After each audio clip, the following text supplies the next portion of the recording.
আপনারা যারা যারা আমাকে কমেন্ট করেন খেয়ে কাজ না থাকলে যা হয় আর কি এসব কাজ করা লাগে, আমি আসলে বুঝতে পারি না আপনাদেরকে কি রিপ্লাই দিব।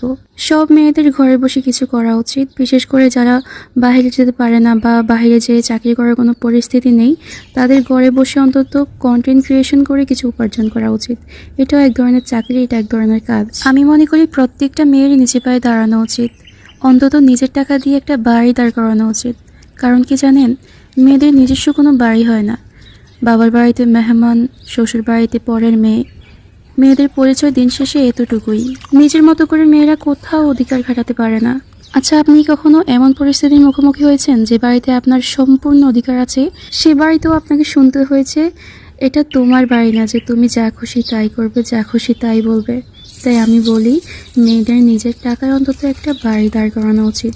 অন্তত নিজের মতো করে যেখানে বাঁচা যায়, যেখানে নিজের ইচ্ছা মতো যা খুশি তা করা যায়, যা খুশি তা বলা যায়। যে বাড়িতে কারো 2 টাকার তেজ দেখানো কথা শুনে আর চোখের পানি ফেলতে হবে না, এমন একটা বাড়ি সব মেয়েদের হওয়া উচিত।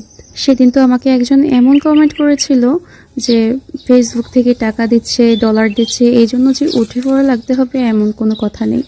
উঠে পড়ে লাগে নাই, কন্টেন্ট তৈরি করতেছি, কন্টেন্ট ছাড়তেছি, এতটুকুই এখান থেকে ডলার আসতেছে। তাই আপনিও নিজের সময় কাজে লাগান, মানুষকে এসব কথা না বলে।